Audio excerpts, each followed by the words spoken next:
తిలక్ గారు ఒక మాట చెప్పండి. ఇప్పుడు లూర్దు మేరీ అన్న ఆవిడ డైరెక్ట్గా మన లోకేష్ మనుషులు వచ్చారని చెప్పినట్లుంది కదా, మరి అప్పుడు వాళ్ళ ఏంటి అనేది ఎంక్వైరీ చేయరా గౌరవ పోలీసు వారు? ఎస్పీ గారు ఆయన ముందుగా ఒక మాట చెప్పి ఒక కారు సీజ్ చేసి ఆ కారు ఓనరు డ్రైవరు అరెస్ట్ చేసి పోలీస్ స్టేషన్లో ఉంచారు. ఆయనే రెండోసారి మళ్ళీ నాకు వీడియో దొరికింది అన్నారు. ఆయన రెండు సార్లు చెప్పొచ్చు. లూర్దు మేరీ గారు సంఘటన జరిగిన రోజున ఈ విషయాలు చెప్పలేదు అంటారు. మరి నువ్వు ఎస్పీ గారు చెప్పొచ్చా? అదొక యాంగిల్. కానీ ఇప్పుడు ఆవిడ చేసిన ప్రకటన కాదు కాదు, దాంట్లో కొంతమంది వచ్చి ఆయన వారి మనుషులని చెప్పి వచ్చి బెదిరించారనే పాయింట్, అది కేసు అవుతుందా అవ్వదా? ఇప్పుడు ఆవిడ చెప్పిన దాని మీద ఎంక్వైరీ చేయాలి. చేయకుండా ఆయన ఏం చెప్తాడు? ఆ రోజు ఆవిడ ఎందుకు పిలిపించకుండా మాట్లాడారు, దాని మీద ఎంక్వైరీ చేస్తానంట. అసలు విషయం పోయి ఎందుకు పిలిపించారన్నది వార్త కేసు అవుతుంది అన్నమాట. రాజకీయ నాయకుడు తెలుగుదేశం వాడు మాట్లాడినట్టు తప్ప ఎస్పీగా మాట్లాడినట్టు లేదు.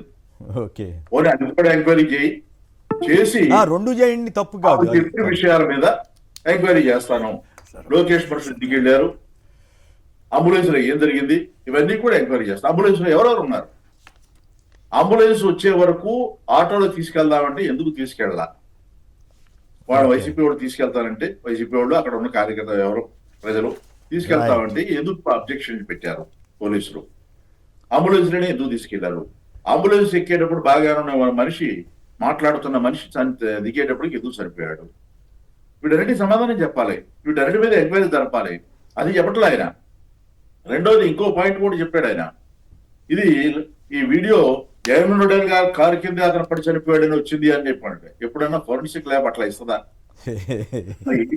మెడ మీద కారు టైర్ ఎక్కడం వల్ల చనిపోయాడా లేదని చెబుతుంది తప్ప జగన్మోహన్ రెడ్డి గారి ఆ కారు ఎక్కడం వల్ల చనిపోయాడు అని ఎప్పుడైనా ఫోరెన్సిక్ ల్యాబ్ ఇస్తుందా? అలా ఏ ఫోరెన్సిక్ ల్యాబ్ అది? తెలుగుదేశం అనుబంధం అది? ఎందుకు ఈ రకమైన మాటలు ఐపీఎస్ లో కూడా మాట్లాడుతున్నారు? వాళ్ళ సర్వీస్ ఈ గురించి ఆలోచించుకోవట్లేదా? ప్రస్తుతానికి పోస్టింగ్ ఉంటే చాలా ఈ రకంగా మాట్లాడటం వలన వాళ్ళే సరే, అఫ్ కోర్స్ వాళ్ళ సర్వీస్ రికార్డ్ రాయాల్సింది సీఎం కాబట్టి భయం ఉండొచ్చు. కానీ మరి ఇంత దిగజారాలా? ఇంత జరుగుతున్నా డీజీపీ గారు మాట్లాడరు. అదో విచిత్రమైన పరిణామం ఈ రాష్ట్రంలో.